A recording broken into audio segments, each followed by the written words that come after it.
ने इमरान खान सरकार को $6 बिलियन लोन देने से इनकार किया है। पाकिस्तान पर पहले ही अपन बहुत ज़्यादा चर्चा कर चुके हैं।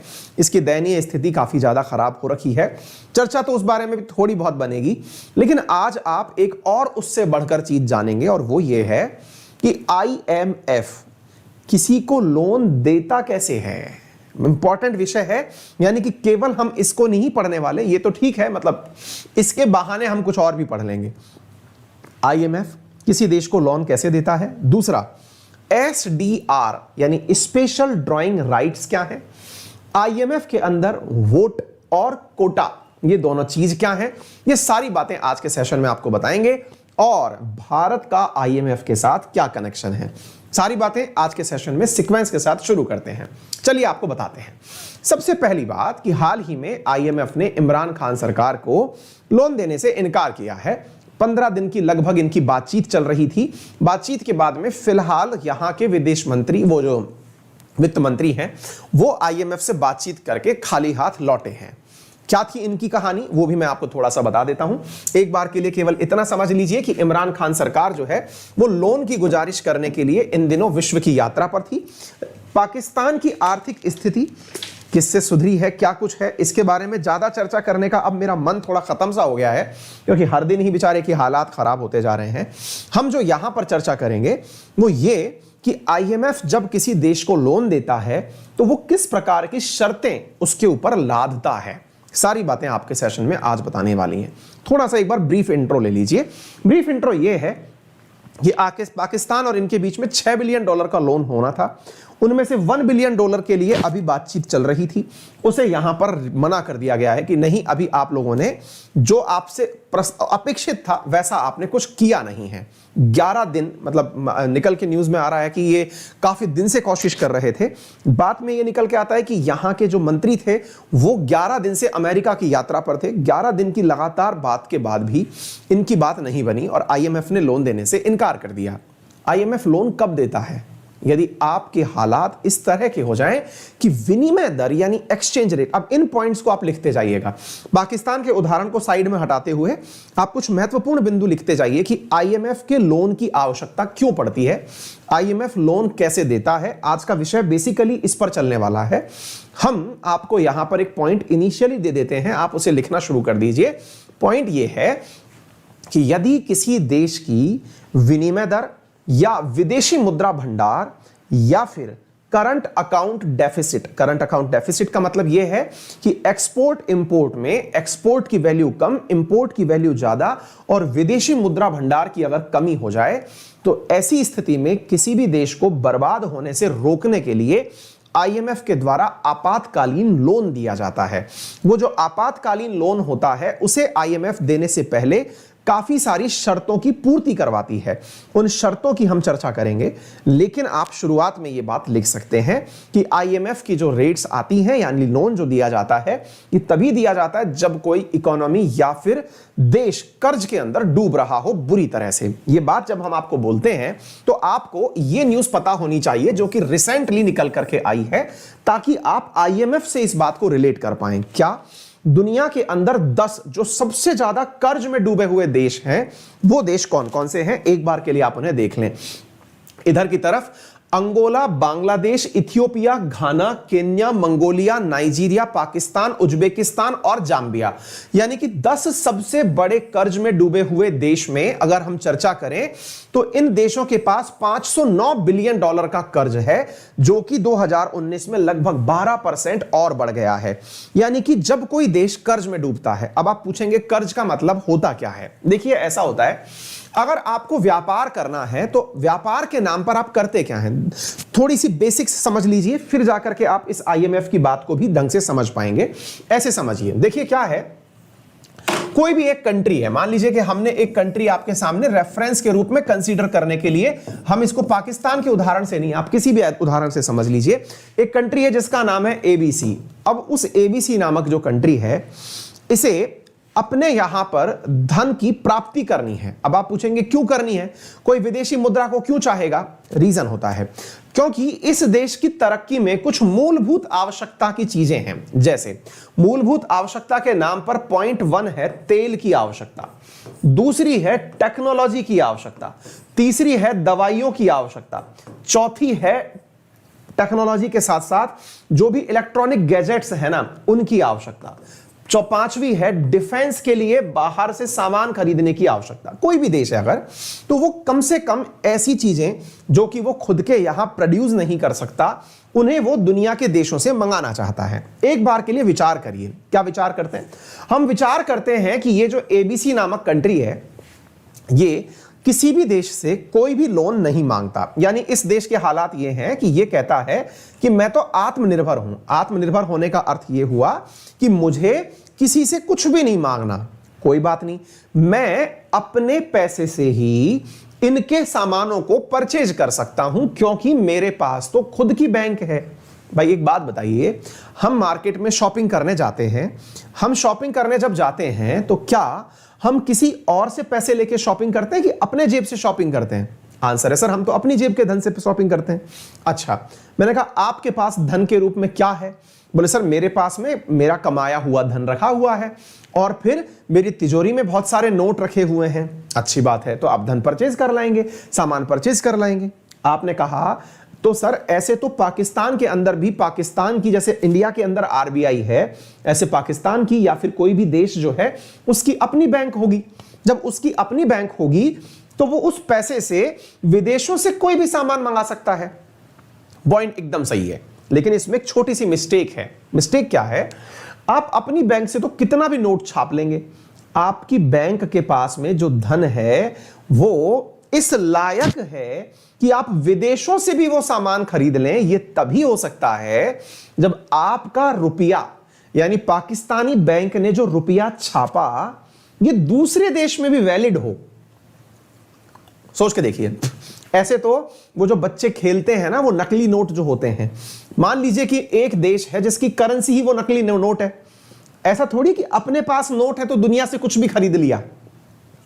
दुनिया से ऐसे सामान नहीं खरीदा जाता, तब तक नहीं खरीद सकते जब तक दूसरा देश भी उस करेंसी को मान्यता ना दे। अक्सर दुनिया के, मतलब ये मान के चलिए कि 80% देश जो व्यापार करते हैं वो व्यापार करते हैं डॉलर के आधार पर। किसके आधार पर? डॉलर के आधार पर। डॉलर जो कि अमेरिका की मुद्रा है। यानी इनका कहना है कि पाकिस्तान भले ही रुपया छापता हो, लेकिन अगर उन्हें दुनिया के मार्केट से सामान खरीदना है तो वो रुपए में नहीं खरीदेगा, तो फिर पहले वो अपने रुपए को डॉलर में बदले और उस डॉलर से सामान परचेज करे। फिर आप पूछें कि सर खुद के रुपए को डॉलर में कैसे बदलेगा? बोले वो इस काम को करने के लिए जो प्रक्रिया अपनाएगा ना, उसे ही विनिमय कहते हैं, मुद्रा विनिमय, यानी करेंसी एक्सचेंज। तो ये एक टर्म आप सीख रहे हैं जिसका नाम है करेंसी एक्सचेंज, यानी कि मुद्रा विनिमय। इकोनॉमिक्स की एक टर्म है मुद्रा विनिमय। मुद्रा विनिमय का अर्थ क्या हुआ कि $1 के मुकाबले कितने रुपए प्राप्त किए जा सकते हैं। जैसे हम अगर पाकिस्तान की बात करें तो आपने अभी इस पेज पर लिखा देखा होगा, आप यहां पर देखिए, पाकिस्तान में 172 रुपए का $1 है। अर्थात आप इस बात को पहचानिए कि यहां पर $1 में आप यदि 172 रुपए पाकिस्तान के खर्च किए हुए हैं, ये पाकिस्तानी रुपया है, तो वो $1 परचेज कर पाएगा इतने में। अब आप विचार करिए इंडिया के बारे में। इंडिया में लगभग 74 के आसपास $1 की कीमत चल रही है, यानी $1 जो है वो इंडियन करेंसी में 74 रुपए के आसपास है, 70 से 75 के बीच में चलता रहता है। कहने का अर्थ क्या हुआ कि हमें अपनी करेंसी से नहीं, मतलब होता है करेंसी एक्सचेंज से, यानी मुद्रा विनिमय से। और दुनिया के अधिकांश देश जो व्यापार करते हैं वो किस में करते हैं? डॉलर में करते हैं। आपके मन में एक सवाल जरूर बनेगा, सर डॉलर में ही क्यों करते हैं? क्योंकि जिस देश के अंदर सबसे ज्यादा धन होगा, विश्वास भी उसी पर होगा। अपने एक कहावत है, जिसकी लाठी उसकी भैंस। तो जिसकी सबसे ज्यादा करेंसी मार्केट में बन चुकी है, जिसके पास सबसे ज्यादा वैल्यूएबल सामान है, हैं, अगर आप डॉलर लौटाएं तो वो देश इतनी औकात रखता हो कि उसके मुकाबले आपको गोल्ड दे सके, उसके मुकाबले चांदी दे सके या फिर कोई बड़ी सी चीज दे सके, तो वो देश की ही मुद्रा इस दुनिया में चलती है। आ गई बात समझ में? चलिए आगे बढ़ते हैं। ये जो मुद्रा विनिमय है, इसमें $1 के बराबर 172 रुपए हैं। इसे कहते हैं मुद्रा विनिमय दर, एक्सचेंज रेट। देखिए मुद्रा विनिमय क्या है? डॉलर को रुपए में बदलना या रुपए को डॉलर में बदलना। ये तो प्रक्रिया हो गई currency exchange. Currency exchange rate क्या है? $1 में कितने रुपए आए, या $1 में कितने पाउंड आए, या कितने यूरो आए, या फिर स्टर्लिंग युआन जो भी आए, वो क्या आए, वो होती है मुद्रा विनिमय दर। इतनी बात समझ में आ गई? अच्छा, अब एक और पॉइंट समझते हैं। तो पाकिस्तान को क्या चाहिए? पाकिस्तान को अगर विदेशों से सामान चाहिए तो ऐसी स्थिति में उसे अल्टीमेटली डॉलर चाहिए होगा, या कोई भी देश, इंडिया को भी अगर विदेशों से सामान चाहिए तो वो डॉलर में ही परचेज करेंगे। तो यहां तक की बात हमें समझ में आ गई। अब आगे बढ़ते हैं। आगे बढ़ते हैं तो हमें पता चलता है कि आईएमएफ के पास ये डॉलर लेने पहुंचे कि साहब हमें डॉलर दे दो। बोले क्यों दे दे भाई आपको डॉलर? बोले हमें डॉलर इसलिए दे दो क्योंकि हमारे पास डॉलर खत्म हो गए। तो बोले तुम्हारे पास क्या रुपया है क्या? बोले हाँ है। बोले हमारा रुपया ले लो और डॉलर दे दो। आईएमएफ ने तब भी इन्हें डॉलर नहीं दिया।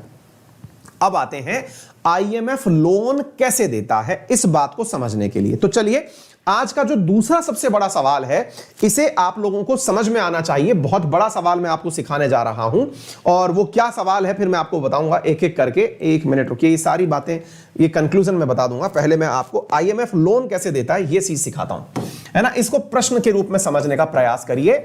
आईएमएफ लोन कैसे देता है? अब आप पूछेंगे इससे हमें क्या लेना देना, है ना, हमारी क्या मतलब मजबूरी फंस रही है आईएमएफ से जो हम सीखें इस बात को। बिल्कुल आपको ये जरूर समझना चाहिए, क्योंकि इसमें आज आप एक कंसेप्ट सीखने जा रहे हैं जिसे कहते हैं स्पेशल ड्राइंग राइट्स। आज आप ये टर्म सीखने जा रहे हैं, एसडीआर जिसे कहते हैं। अब आप पूछेंगे ये एसडीआर क्या होता है? एसडीआर क्या होता है ये मैं आज के सेशन में आपको सिखाऊंगा। ये फिलहाल के रूप में आप ऐसे समझ लीजिए, आईएमएफ के बारे में थोड़ा सा इतिहास बताता हूं, फिर मैं आपको स्पेशल ड्राइंग राइट पर लेकर आऊंगा। एक बार के लिए थोड़ा सा आईएमएफ के बारे में भी जान लीजिए। साथियों 1944 की बात है। अमेरिका के अंदर एक जगह है जिसका नाम है न्यू हैम्पशायर। न्यू हैम्पशायर के अंदर एक जगह थी जिसका नाम था ब्रेटन वुड। ब्रेटन वुड के अंदर एक सम्मेलन हुआ और दो बैंकों का निर्माण हुआ। उन दो बैंकों में से एक का नाम था आईएमएफ और दूसरी का नाम था आईबीआरडी। वही IBRD, international bank of reconstruction and development, जिसे आज आप वर्ल्ड बैंक के नाम से जानते हैं। That is IBRD. ठीक है बेटा। अच्छा, आईएमएफ इंटरनेशनल मॉनेटरी फंड। ठीक है। ब्रेटन वुड के दौरान इन बैंकों का निर्माण क्यों हुआ? ताकि दुनिया को धन दिया जा सके। बैंक क्यों बनती है? बैंक बनती है ताकि लोगों को पैसा दिया जा सके। लेकिन सवाल यह है बैंक बनती कैसे है? बैंक बनती क्यों है ये तो समझ में आता है, लेकिन बैंक बनती कैसे है ये थोड़ा सा समझ लीजिए ताकि आप इस प्रक्रिया को समझ पाएंगे। देखिए साथियों, आप कोई सी भी बैंक उठा के देख लीजिए, अपने देश में जितनी बैंक हैं उन्हें देख लीजिए, दुनिया की जितनी बैंक हैं उन्हें देख लीजिए। इंडिया ने जो बैंक बाहर बना करके चाइना वगैरह के अंदर न्यू जो ब्रिक्स बैंक बनाई हुई है ना, ये एडीबी वगैरह जितनी भी बैंक है इन सबको देख लीजिए, एआईआईबी देख लीजिए, एनडीबी देख लीजिए, या फिर कोई सी भी बैंक उठा करके जिनको आप बैंक कहते हैं, उन सबको बनाने में सबसे पहले जरूरत होती है पैसे की। बैंक आफ्टर ऑल करती क्या है? बैंक अपने धन में से किसी को धन निकाल करके लोन पर देती है, यही तो काम है। बैंक का काम क्या है? आपका पैसा जमा करना और आपके पैसे से दूसरे को पैसा देना, ये तो बैंक है। लेकिन बैंक के पास खुद के पास इनिशियल लेवल पर कुछ धन होना चाहिए। बोले कुछ धन होना चाहिए का मतलब क्या है? बोले आपके पास इतना पैसा होना चाहिए कि जिसके आधार पर आप बैंक बना सको। कल को अगर मुझे पता चलता है कि बैंक का काम एक से पैसा लेके दूसरे को देना ही है, तो फिर अंकित अवस्थी खुद के नाम से बैंक क्यों नहीं बना लेते? नाम हो जाए अंकित अवस्थी बैंक। काम क्या हो गया? बोले काम यह हो गया कि ये आपसे पैसा लेंगे और दूसरे को पैसा पकड़ा देंगे। तो यानी कि बैंक का काम अगर पैसे का लेन देन ही करना है तो हर आदमी बैंक हो जाएगा। इसके लिए बैंकों में एक इनिशियल राशि रखी जाती है, यानी बैंक को पास में एक कार्पस रखा जाता है धन का, कि इतना सारा धन इस बैंक के पास है। अब आप पूछेंगे ये धन इनिशियल लेवल पर आता कहां से है, मैं आपको सिखाता हूं। साथियों, शायद आप लोग किटी पार्टीज के बारे में ज्यादा ना जानते हो, आप शायद कोऑपरेटिव्स के बारे में ज्यादा ना जानते हो, लेकिन मैं आपको थोड़ा सा एक प्रक्रिया के माध्यम से सिखाता हूं। कभी भविष्य में आपको भी बैंक बनानी हो तो उसके क्या नियम है मैं बताता हूं। जैसे आरबीआई के द्वारा लगभग 100 करोड़ या 500 करोड़ के आसपास इनिशियल अमाउंट मांगा जाता है अगर आप बैंक बनाना चाहते हैं तो। तरीका यह होता है, आप 10 लोग आपस में मिले, उन्होंने अपने अपने लेवल पर 50-50 करोड़ रुपए इकट्ठे किए, एक 500 करोड़ का कॉर्पस इकट्ठा हो गया, 5 साल का बैंकिंग में आपका एक्सपीरियंस हुआ तो सरकार ने आपको बैंकिंग का लाइसेंस दे दिया। ये मैं अपने देश के रेस्पेक्ट में आपको उदाहरण के रूप में समझा रहा हूं। दुनिया में जब आईएमएफ बनी तो कैसे बनी? आईएमएफ बनने से पहले दुनिया के देशों को बुलाया गया। बात थी 1944 की, 44 देश इकट्ठा हुए, 44 ही देश इकट्ठा हुए। कब की बात थी? 1944 की, और 44 देश इकट्ठा हुए, इनमें इंडिया भी था क्योंकि उस समय ब्रिटिश इंडिया हुआ करता था। हम इकट्ठे हुए।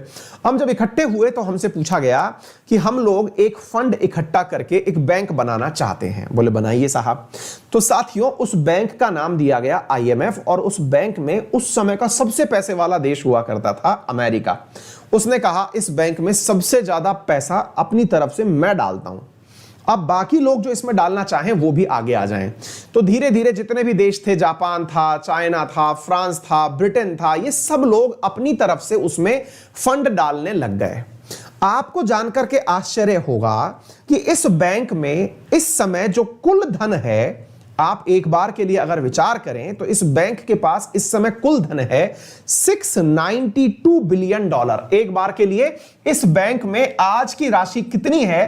तो वो है $692 बिलियन। ये इस बैंक की इस समय की राशि है। क्या आपको मेरी बात समझ में आ गई? आज की डेट में मैं आपको जो वैल्यू बता रहा हूं वो इतनी है, यानी इस बैंक के पास इतना धन एकत्रित हो रखा है। बैंक में है ये धन, और ये बैंक कहां है? आप में से कई लोग तो कहेंगे भाई साहब यही बैंक तगड़ी चीज है, फिर तो यही बैंक किसी के पास हो जाए तो काम हो जाए। ये बैंक है वॉशिंगटन डीसी में। ठीक है बेटा। अच्छा, क्रिस्टलिना जॉर्जीवा जिनका नाम आपने सुना है वो इसी की एमडी है इस समय पर। अब दूसरा सवाल बना, बोले सर एक बात बताइए, फिर ये बैंक इतना पैसा रखती है तो फिर ये लोन कैसे देती है? अच्छा एक बात बताओ सर, इंडिया भी इसके अंदर अगर पार्टनरिंग नेशन था तो इंडिया ने भी पैसे वैसे दिए थे क्या इसमें? बिल्कुल दिए थे। अब हुआ क्या ना साथियों, लोगों ने फंड तो इसमें दे दिए, लेकिन अब लोन कैसे लें? अच्छा, इसके अंदर लगभग इस समय 189 कंट्री हैं, 189 मेंबर अब हो चुके हैं। शुरुआत में 44 देश थे। बोले फिर जानकारी ये हुई कि सर एक बात बताओ, जब इसके अंदर इतने मेंबर हैं तो इसका मतलब सबने अपनी तरफ से कुछ कुछ पैसे दिए होंगे। बिल्कुल पैसे दिए थे। उन्हीं पैसे के आधार पर उस बैंक में उन सबका हिस्सा तय हुआ कि आप इतने % कोटे के मालिक हो, यानी आपके पास इस बैंक का इतना % हिस्सा है। अब आप मान लो कि $692 बिलियन की कुल राशि है, उसमें इंडिया ने कितना धन दिया, उस आधार पर इंडिया का कैटेगरी डिसाइड हो गया। पाकिस्तान ने कितना दिया, पाकिस्तान का डिसाइड हो गया। अफगानिस्तान ने कितना दिया, अफगानिस्तान का डिसाइड। दुनिया के जो देश इसके सदस्य बनते गए उन सबसे पहले पैसे रखवाए गए। इस पैसे रखवाने की कला को ही SDR कहा गया। स्पेशल ड्राइंग राइट क्या है? तो इस पैसे रखवाने की कला का नाम ही SDR है। ये कला कब से शुरू हुई? ये कला शुरू हुई थी 1971 से। बोले देखो धन तो दे दिया, लेकिन अगर अब आप पैसे निकालना चाहते हैं तो पैसे निकालने के लिए आपको कुछ % में हम आपकी वैल्यू फिक्स कर देते हैं कि भाई इंडिया वालों आपने इतना धन दिया था, आपका हमारे पास जो वर्तमान में % है लगभग 2.5% के आसपास है, हमारे पास 2.7% के आसपास इस बैंक का हमारे पास है। हमें कहा गया कि कल को अगर आपको पैसे की जरूरत पड़े तो आप लोगों का जितना धन हमारे पास है उसका डबल हमसे ले जाना। दोबारा समझो क्या कहा मैंने। अगर आप लोगों को पैसे की जरूरत पड़े तो जितना धन हमारे पास है आपका उसका डबल हमसे ले जाना। दोबारा सुनिए, SDR का डबल मिलता है। आपका जितना डबल है, मतलब जितना पैसा है आपका, मैं अभी आपको इंडिया का फैक्ट दिखाई देता हूं ना ताकि आपको यह बात समझ में आ जाए। इधर देखिए, ये देखिए आपके सामने साथियों, ये रहा इंडिया और इंडिया ने अभी इसमें कुल धन कितना दे रखा है, जो हमारा परसेंटेज है वो 2.76% है। देखिए ये इंडिया का कैटेगरी आप पहचान लीजिए। इंडिया ने जो यहां पर जो मिलियंस में रुपीस दिए हुए हैं वो आप यहां पर देख सकते हैं, और हमारे पास इसका कुल 2.76 जो है वो धन राशि जो है हमारे पास है। ठीक है, तो एक प्रकार से इस बारे में आपको अंदाजा लग गया कि ये क्या है। अब अमेरिका जो है वो कितना पैसा रखता है, आप इधर देख लीजिए। अमेरिका इसके अंदर 82,994 यानी कि इसके कुल कोटा का 17.46% जो है वो किसके पास है, अमेरिका के पास है। इस बैंक का लगभग 18% हिस्सा अमेरिका के पास है। इंडिया के पास कितना परसेंट हिस्सा है, तो इंडिया के पास इस बैंक का 2.76% हिस्सा है। अगर भारत को धन की जरूरत कभी हुई तो वो जितना धन यहां देके बैठा हुआ है उस धन का जस्ट डबल, इस धन का यानी 13,114 मिलियन आपने दे रखा है, तो आप यहां से यानी हमने लगभग 13 बिलियन रुपीस दे रखे हैं इसमें, तो 13 बिलियन की जगह हम 26 बिलियन रुपए इनसे 26 बिलियन डॉलर इनसे वापस ले सकते हैं। आ गई बात समझ में? अच्छा, अब इधर देखिए, ऐसे ही अब आपके मन में क्यूरोसिटी आएगी पाकिस्तान के बारे में, क्योंकि न्यूज तो आप पाकिस्तान की सुनना चाह रहे थे। पाकिस्तान ने यहां पर $2 बिलियन दिया था। पाकिस्तान ने यहां पर कितना दिया था, $2 बिलियन जब बैंक बनी थी, जिस आधार पर इसको कितना परसेंटेज का वो मिला, हिस्सा मिला 0.43% का।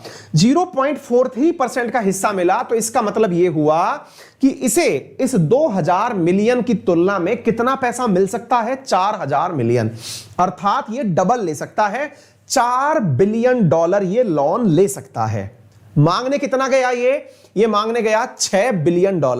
$6 बिलियन में से इसे कोरोना राहत के नाम पर $2 बिलियन तो पहले ही दे दिए गए। अब ये फिर मांगने पहुंच गया कि मेरा तो खर्चा नहीं चल रहा, मुझे पैसा दे दो। यानी पाकिस्तान यहां पर जब पैसे मांगने गया है तो वो अपने एसडीआर में से ही डबल पैसा मांगने गया है। अच्छा, अब आप पूछेंगे तो सर ऐसे तो ये तो सिस्टम बहुत बढ़िया है, पहले इतना दो और उसके तुलना में डबल निकाल लो, ये तो शानदार तरीका है।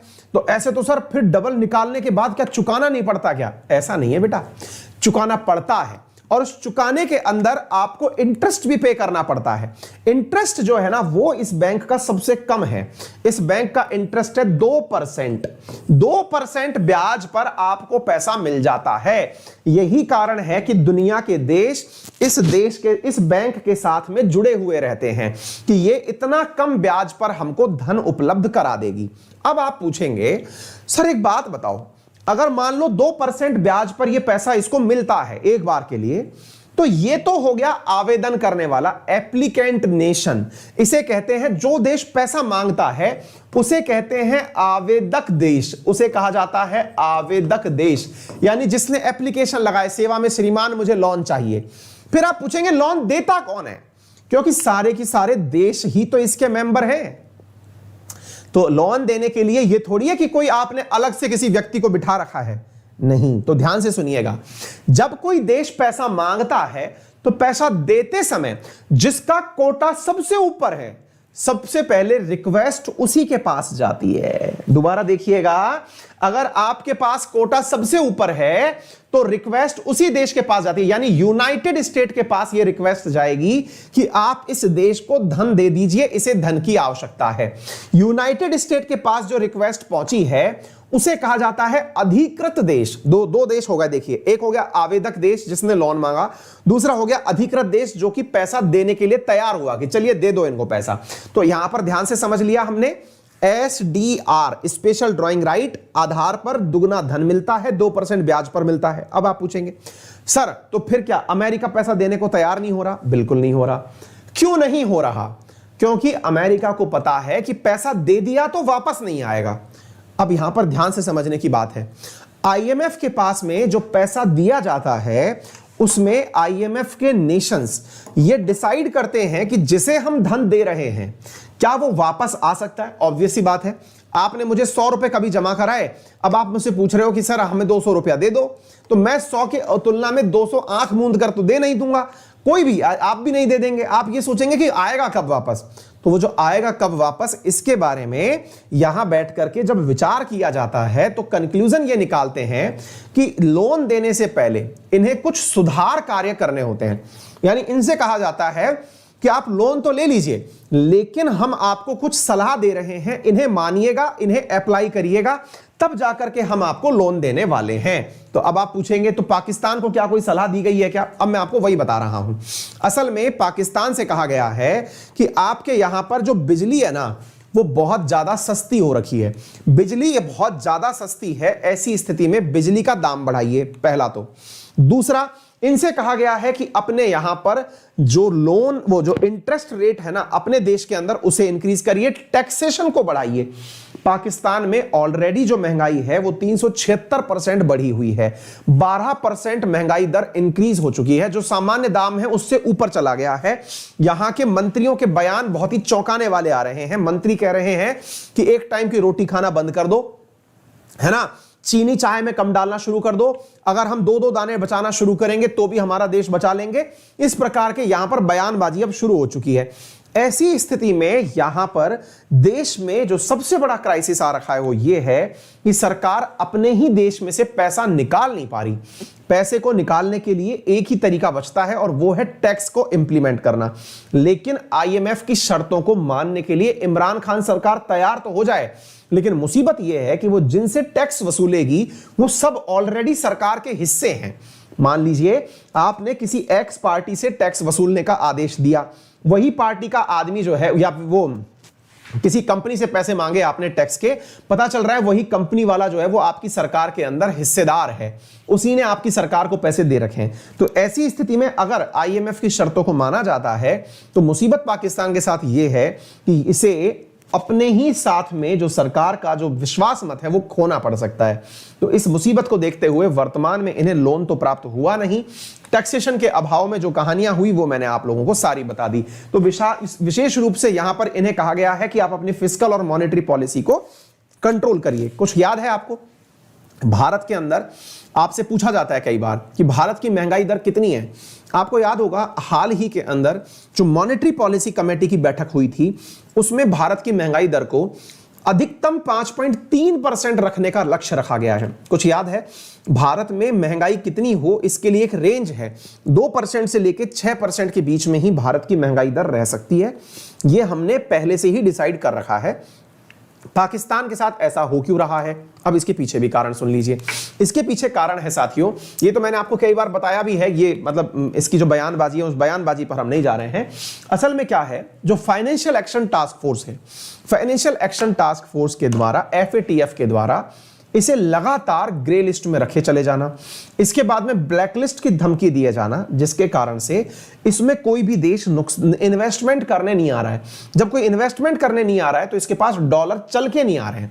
पाकिस्तान के अंदर इस समय चाइना भी डॉलर देने से हिचक रहा है। ऐसी स्थिति में यहां पर फाइनेंशियल क्राइसिस बन के आते हैं।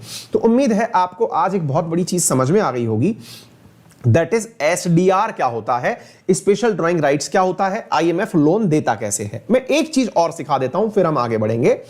SDR में यानी स्पेशल ड्राइंग राइट्स में कुल 5 प्रकार की मुद्राएं हैं, यानी 5 प्रकार की मुद्रा हैं, करेंसी हैं, जिन्हें विदेशी मुद्रा के रूप में मान्यता प्राप्त है। यानी कि बास्केट ऑफ SDR में 5 मुद्रा कौन कौन सी हैं, आइए मैं आपको बताता हूं। SDR के अंदर साथियों 5 मुद्राएं कौन कौन सी हैं वो मैं आपको बताने की शुरुआत करता हूं। सबसे पहले है आपकी डॉलर यानी अमेरिकी मुद्रा। दूसरा है साथियों यूरो, जो कि यूरोपियन यूनियन की मुद्रा है। तीसरा ब्रिटेन की है पाउंड स्टर्लिंग। पाउंड स्टर्लिंग जो है वो है कहां की मुद्रा, आपकी ब्रिटेन की मुद्रा। चौथे नंबर पर आती है साथियों जापान की मुद्रा, जिसे आप कहते हैं जापानी येन, येन नामक मुद्रा। और 5वें नंबर पर आती है चीन की मुद्रा, जिसका नाम है चाइना का युआन। चाइना का युआन कहिए अथवा रेन मिन भी कहिए, रेन मिन भी। ये 5 मुद्राएं जो हैं यहां पर SDR के अंदर करेंसी प्राप्त मुद्रा यानी कि वैल्यू प्राप्त मुद्रा हैं। इन्हें SDR का बास्केट भी कहते हैं। साथियों ये वाली जो मुद्रा लास्ट में लिखी गई है SDR में, इसकी वैल्यू कब जोड़ी गई थी, 2016 में। यानी SDR के अंदर करेंसी के रूप में मान्यता जब प्राप्त करी थी उसमें चाइना का नाम आता है, और वो कब की थी, 2016 में इसे अंतरराष्ट्रीय मुद्रा के रूप में स्वीकार किया गया। अर्थात आपको अगर पैसे आपके पास में डॉलर नहीं है तो भी आप अपनी एसडीआर में युआन जमा करा करके भी अपनी हिस्सेदारी प्राप्त कर सकते हो। तो यहां पर बहुत सारी फैक्चुअल चीजें आपको पता चल गई होंगी। उम्मीद है आपको यह समझ में आ गया होगा। आपसे अगर पूछा जाए कि भारत का कितना % कोटा है तो आंसर है 2.76% भारत का कोटा है ना। कोटा के साथ साथ एसडीआर क्या होता है ये मैंने आपको समझा दिया। उम्मीद है सारी चीजें आपको अब फिलहाल के लिए कंफर्म हो गई होंगी। अगर आपको ये बात समझ में प्रॉपर तरीके से वेल एनालिसिस के साथ समझ में आ गई हो तो सेशन को शेयर करने की थोड़ी सी कंजूसी कर लीजिए। एक बार सेशन जल्दी से शेयर कर दो और वीडियो पसंद आ रहा हो तो लाइक कर दो, चैनल पर नए हो तो सब्सक्राइब कर लो। ठीक है, चलो आगे बढ़ते हैं। आप सभी साथियों को यह विषय पूरी तरह से क्लियर हुआ होगा। अगर आपको यह जानकारी समझ में आई हो तो वीडियो को लाइक करें, अपने दोस्तों से इसे जरूर शेयर करें, चैनल पर नए हैं तो सब्सक्राइब कर लें। यदि आप चाहते हैं अनअकैडमी पर मेरे साथ जुड़कर पढ़ना तो मेरा रेफरल कोड है अंकित10, जिसका उपयोग करके आप अनअकैडमी पर 10% डिस्काउंट इमीडिएटली प्राप्त कर सकते हैं ऑन ऑल अनअकैडमी सब्सक्रिप्शंस। फिर चाहे आप यूपीएससी, एसएससी, बैंकिंग, रेलवे किसी भी क्लास के बारे में जानकारी प्राप्त करें। एक और जानकारी साथियों, यूपीएससी में इस समय एक ऑफर चल रहा है। ऑफर है यदि आप चाहते हैं कि प्रीलिम्स जो 2022 में होने वाला है उसकी प्रिपरेशन करना, तो इन 9 महीने के लिए अनअकैडमी दे रहा है आपको एक जबरदस्त सब्सक्रिप्शन ऑफर। इस ऑफर में आपको 28% डिस्काउंट दिया जा रहा है ऑप्शनल के ऊपर, 10% डिस्काउंट दिया जा रहा है रेफरल के ऊपर। ये जो रेफरल कोड है अंकित10, इसकी वजह से, जिसके माध्यम से आपको अनअकैडमी पर प्रीलिम्स के लिए जो हाल ही में शुरू हो रहे डेडिकेटेड बैच हैं वो मिल जाएंगे। 20 से अधिक किताबें हैं जो अनअकैडमी आपको दोनों भाषाओं में उपलब्ध करवाता है, आपको वो मिल जाएंगी। प्रीलिम्स, मेंस और ऑप्शनल की टेस्ट सीरीज मिल जाएंगी। ऑप्शनल की सारी क्लासेस मिल जाएंगी। ये सारी चीजें आपको 31 अक्टूबर से पहले लेने पर 45,675 रुपए में प्राप्त होती हैं। इसको प्राप्त करने के लिए आप अनअकैडमी लर्निंग एप्लीकेशन अपने मोबाइल में इंस्टॉल करके वहां यूपीएससी गोल सेलेक्ट करके सब्सक्रिप्शन ले सकते हैं। अगर उसके बावजूद भी कोई दिक्कत आए तो मुझे टेलीग्राम पर इस नाम से सर्च कर सकते हैं। वहां पर दिए गए डिटेल से आपको सब्सक्रिप्शन रिलेटेड समाधान उपलब्ध करा दिए जाएंगे। ठीक इसी प्रकार से अनअकैडमी पर आप हमें इस सब्सक्रिप्शन माध्यम से भी ज्वाइन कर सकते हैं, जिसमें 1 साल का सब्सक्रिप्शन आपको 57,000 में दिया जा रहा है।